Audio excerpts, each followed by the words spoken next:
आज हम Napoleon Bonaparte को एक बहुत ही जीनियस मिलिट्री स्ट्रैटेजिस्ट और फ्रेंच राजा की तरह जानते हैं। पर राजा बनने से पहले नेपोलियन बोनापार्ट फ्रेंच आर्मी का एक नॉर्मल ऑफिसर था, बाकी ऑफिसर्स की तरह। साल 1799 में पहली बार नेपोलियन पावर में आया और उसके पहले बहुत सालों तक नेपोलियन फ्रेंच आर्मी को लगातार जीत दिला रहा था, जिसकी वजह से वो लोगों की नजर में पॉपुलर हो रहा था। और वो जमाने में सबसे बड़ा दुश्मन जो फ्रांस का था वो था ब्रिटेन। और सब ये बात जानते थे कि ब्रिटेन की सबसे बड़ी ताकत है उनकी नेवी। और ब्रिटिश नेवी के एक बहुत ही फेमस कमांडर थे होरेशियो नेल्सन। इसी होरेशियो नेल्सन को एक बार मौका मिला था नेपोलियन को कैप्चर करके खत्म कर देने का। पर नेल्सन की एक गलती, एक जल्दबाजी की वजह से पूरी यूरोप की हिस्ट्री हमेशा के लिए पलट गई। कहानी शुरू होती है साल 1798 से। ये वो जमाना था जब फ्रांस में चल रहा था फ्रेंच रिवॉल्यूशन और वहां की जनता ये कह रही थी कि हमको राजाओं का राज नहीं चाहिए, हमको अपना राज चाहिए।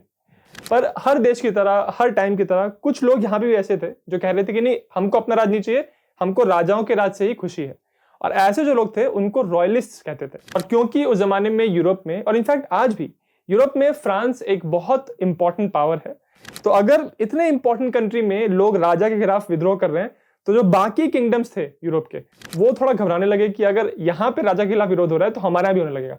तो इसीलिए जो बाकी देश थे वो चाहते थे कि जो फ्रेंच रिवॉल्यूशन हो रहा है इसको दबाया जाए और रॉयलिस्ट लोग जो हैं फ्रांस में उनको ऊपर किया जाए। तो जितने भी फ्रांस के आसपास के कंट्रीज थे, किंगडम्स थे, उन्होंने आपस में संधि कर ली थी। और इन सारे कंट्रीज में एक बहुत इंपॉर्टेंट कंट्री था ब्रिटेन।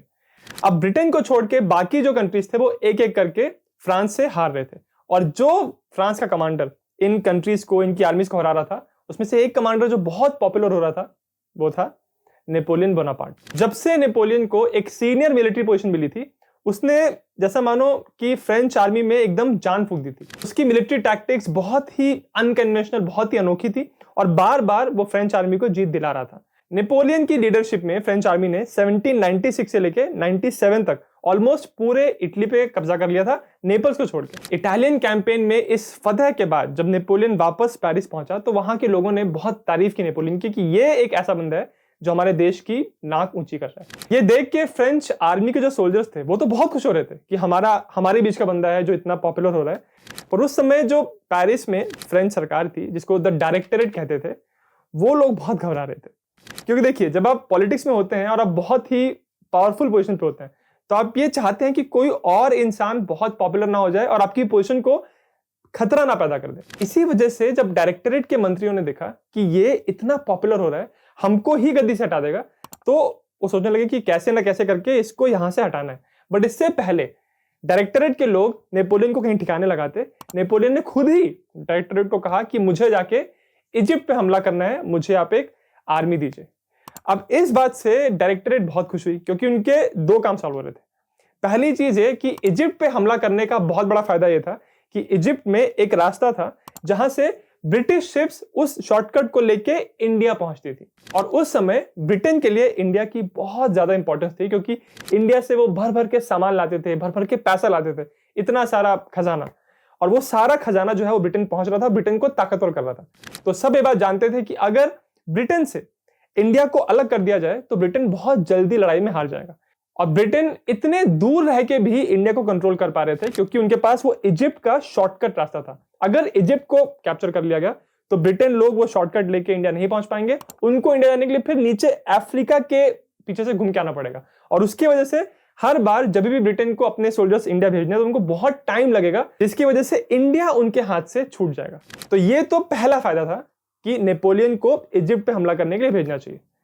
दूसरा फायदा यह था कि अगर नेपोलियन को पेरिस से हटा दिया और इजिप्ट भेज दिया तो लोग थोड़ा नेपोलियन को भूल जाएंगे और जो डायरेक्टरेट के सामने जो टेंशन बनी हुई है कि ये बंदा हमको पावर से हटा देगा, वो टेंशन टेम्परेरीली खत्म हो जाएगी। तो इस तरह से ये जो इजिप्ट भेजने का प्लान था वो डायरेक्टरेट लोगों को बहुत अच्छा लगा। इसी वजह से साल 1798 में लगभग 31,000 फ्रेंच सोल्जर्स इकट्ठा हुए टूलों के पास, ये इजिप्ट के इन्वेजन की तैयारी करने के लिए। वो यहाँ पे शिप्स पे बैठने वाले थे और एक बहुत सारी शिप्स का जो ग्रुप है जिसको फ्लीट कहते हैं, वो फ्लीट यहाँ से सेल करके जाने वाली थी इजिप्ट। बट इजिप्ट से पहले भी उनके एक दो स्टॉप थे जहां पे वो हमला करके वहां कैप्चर करने वाले थे। अब ये जो पूरा इन्वेजन का प्लान था, इसके बारे में ब्रिटिश लोगों को पता चल गया था। वो जानते थे कि इतनी सारी फौज इकट्ठा हुई है टूलों में, ये कहीं जाने वाले हैं शिप पे बैठ के, बट उनको ये पता नहीं था कि ये एग्जैक्टली कहां जाने वाले हैं।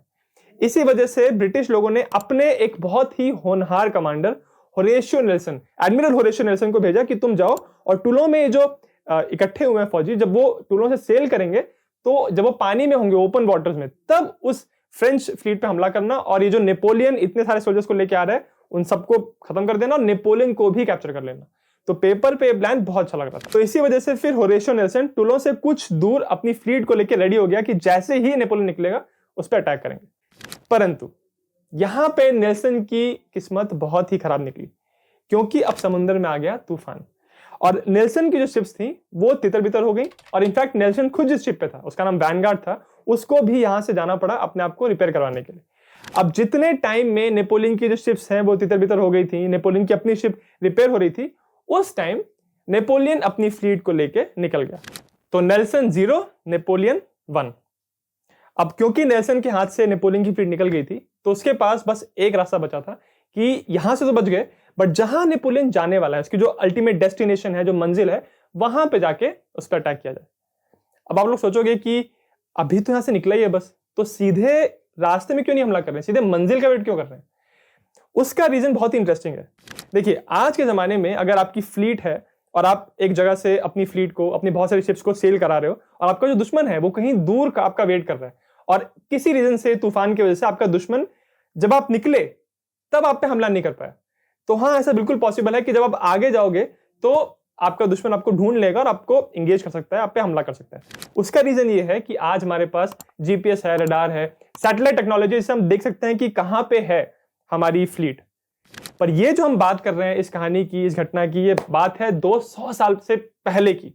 उस जमाने में कोई टेक्नोलॉजी नहीं थी और एक बार आप ओपन वाटर्स में आ गए तो आपके पास एक दुश्मन की फ्लीट, इनफैक्ट किसी भी फ्लीट को ढूंढने का बस एक तरीका था कि आप अपनी शिप में, जो जिसकी आंखें बहुत तेज हैं, ठीक है, उसको आप अपनी शिप के सबसे ऊंचे पार्ट पे चढ़ाओगे और वो दूर तक देखेगा कि कहां तक उसको नजर आ रहा है। अब देखिए, ये एक इंसान की नजर के ऊपर और उसकी कितनी हाइट है शिप के ऊपर, उस पर डिपेंड करता है। और पानी इस समय कैसा है, अगर पानी बहुत तूफान आ रहा है, लहरें उठ रही हैं, तो भी जो आपका बंदा है वो बहुत दूर तक देख नहीं पाएगा।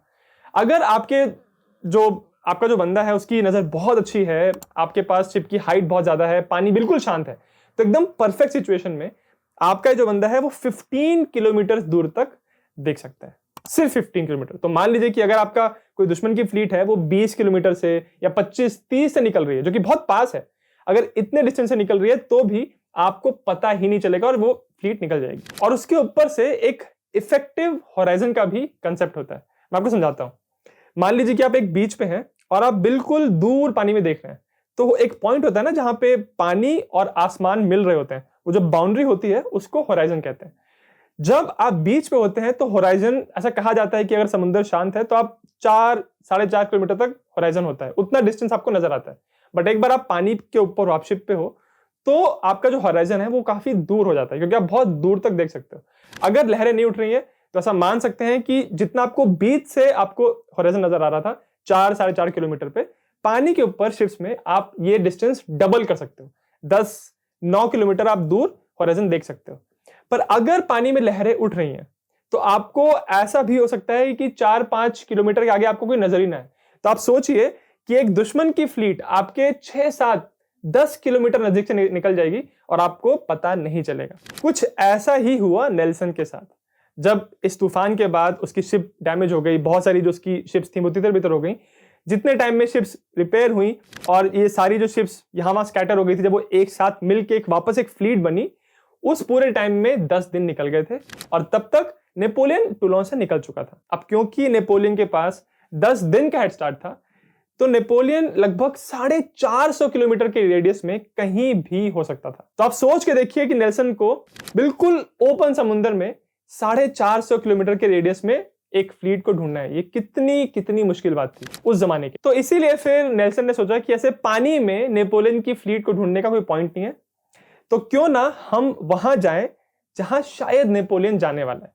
तो उनका प्लान ये था कि हम गेस करेंगे कि नेपोलियन कहां जाके अटैक करेगा। तो जिस जगह को नेल्सन ने चुना कि शायद यहां नेपोलियन जाएगा, वो जगह थी नेपल्स। अब नेपल्स को चुनने के 2 रीजन थे। पहली चीज है कि नेपल्स एक ब्रिटिश फ्रेंडली पोर्ट था और ऐसा पॉसिबल था कि नेपोलियन वहां पे जाके हमला करे, तो पहला तो रीजन था।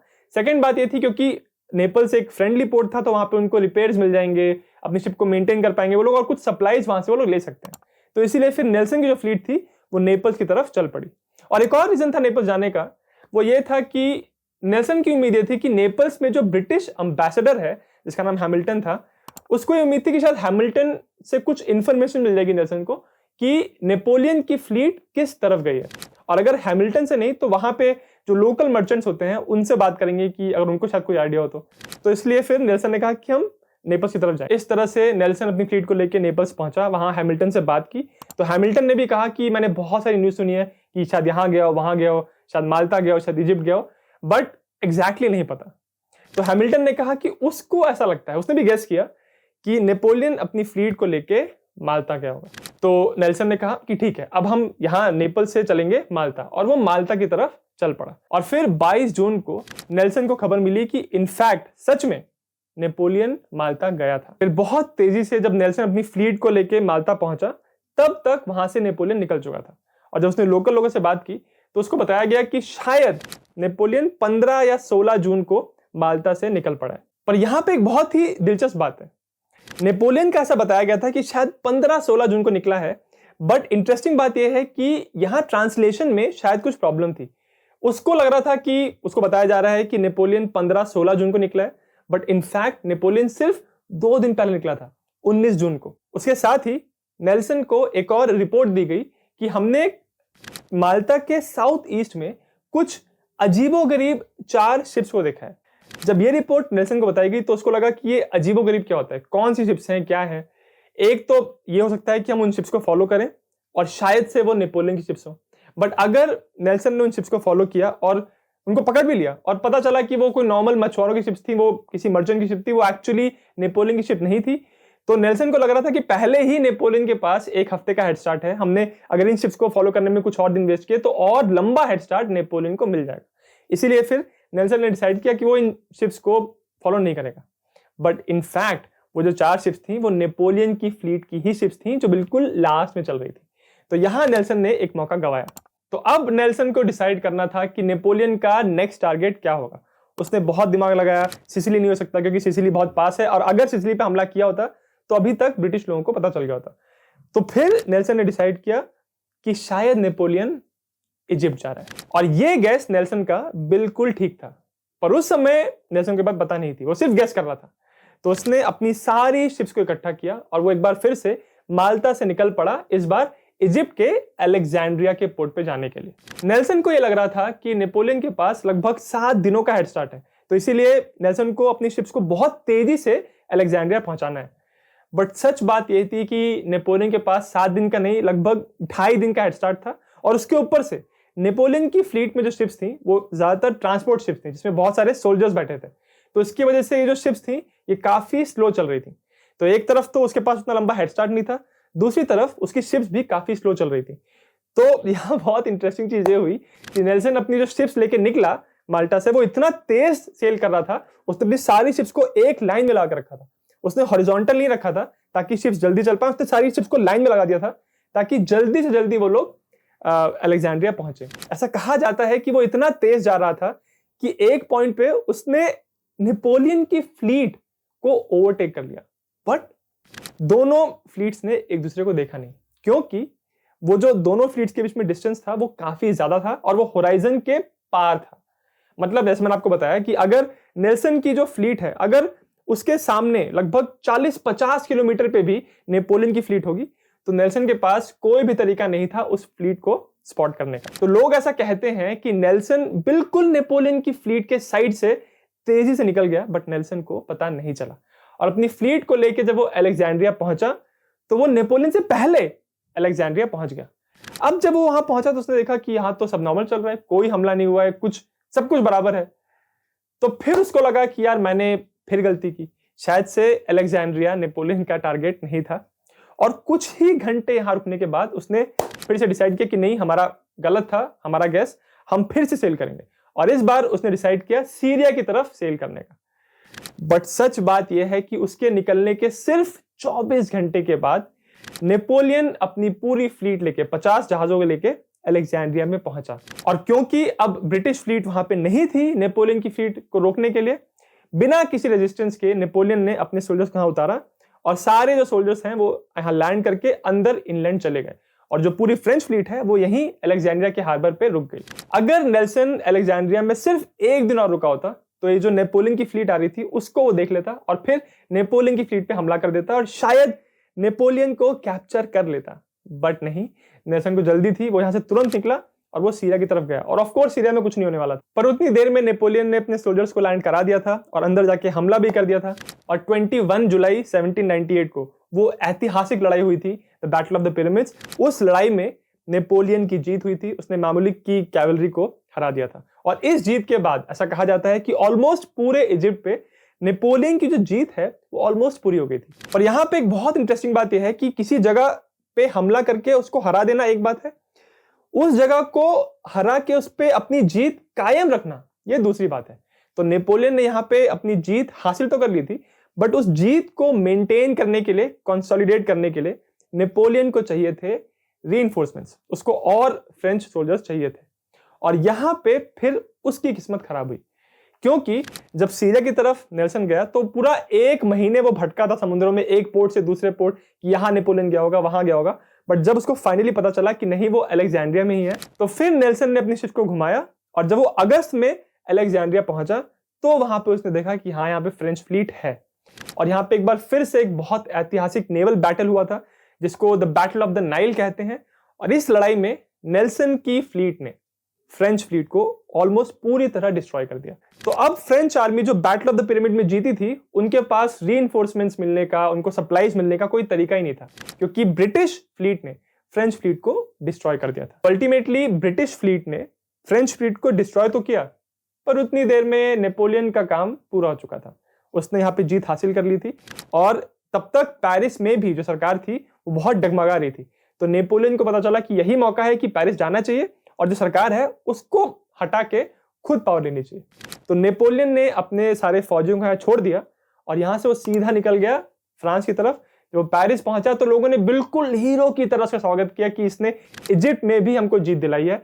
किसी ने इसकी बात नहीं की कि जो फ्रेंच फ्लीट है वहां पे वो ब्रिटिश लोग डिस्ट्रॉय कर चुके हैं। अब नेपोलियन पूरी तरह लोगों में पॉपुलर हो चुका था और फिर इसी के बाद उसने 1799 में पावर भी अपने हाथ में ले ली थी। यह सब कुछ इसलिए हुआ क्योंकि नेल्सन अलेक्जेंड्रिया पहुंचने के बाद वो तुरंत वहां से निकल गया। अगर वो और एक दिन वहां रुका होता तो फ्रेंच फ्लीट उसको वहां मिलती, फ्रेंच फ्लीट में नेपोलियन भी था, नेपोलियन को कैप्चर कर लेता और शायद नेपोलियन कभी भी उस पोजीशन पे पहुंच ही नहीं पाता जहां पे वो पहुंचा। और फिर राजा बनने के बाद नेपोलियन ने बहुत सारी लड़ाइयां की थी यूरोप में, जिसको नेपोलियनिक वॉर्स कहते हैं।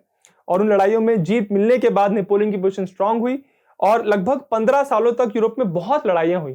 वो सारी लड़ाइयां नहीं होती और शायद फ्रेंच लोग इतने पावरफुल नहीं होते यूरोप में जितने वो अल्टीमेटली बने। और ये सब इसलिए हुआ क्योंकि होरेशियो नेल्सन ने एक जगह पे जल्दबाजी की थी। हालांकि ये बात भी मुझे कहनी चाहिए कि आज हम जब यहाँ इस पोजीशन में बैठ के उस समय की बात को देख रहे हैं, 200 साल पहले, हमारे पास सारी इंफॉर्मेशन है, सारे फैक्ट्स एंड फिगर्स हैं, तो ये कहना बहुत आसान लगता है कि नेल्सन ने जल्दबाजी दिखाई थी। पर आप खुद सोच के देखिए, आप मुझे बताइए, अगर आप उसकी जगह पे उस समय अलेक्जेंड्रिया में होते तो क्या आप तुरंत नहीं निकलते? क्योंकि आपको पता नहीं था कि इस समय नेपोलियन कहाँ है और आपको लग रहा था कि अगर मैं यहाँ पे रुकूंगा तब तक नेपोलियन कहीं और हमला कर देगा। तो इस वजह से नेल्सन को वहां से तुरंत निकलना पड़ा। तो आप मुझे बताओ कि अगर आप उसी जगह पे होते तो क्या वहां पे आप 2-3 दिन के लिए रुकते या कितने दिन के लिए रुकते या रुकते ही नहीं? तो मुझे अपने विचार कमेंट्स में जरूर बताना और इस बात को जरूर याद रखना कि उस जमाने में जो लोगों ने फैसले किए उनके पास ये सब इंफॉर्मेशन नहीं थी जो आज हमारे पास है। तो इसीलिए पीछे देख के उनको जज करना आसान है, बट मैं बात मानता हूं कि उस सिचुएशन में ये फैसला करना बहुत ही मुश्किल है। मैंने नेपोलियन की पूरी लाइफ के ऊपर एक वीडियो बनाया है, उसका लिंक मैं इस वीडियो के डिस्क्रिप्शन में डाल दूंगा। और अगर आपको वीडियो अच्छा लगा सिर्फ तभी मेरे चैनल जिज्ञासियम को सब्सक्राइब जरूर करें।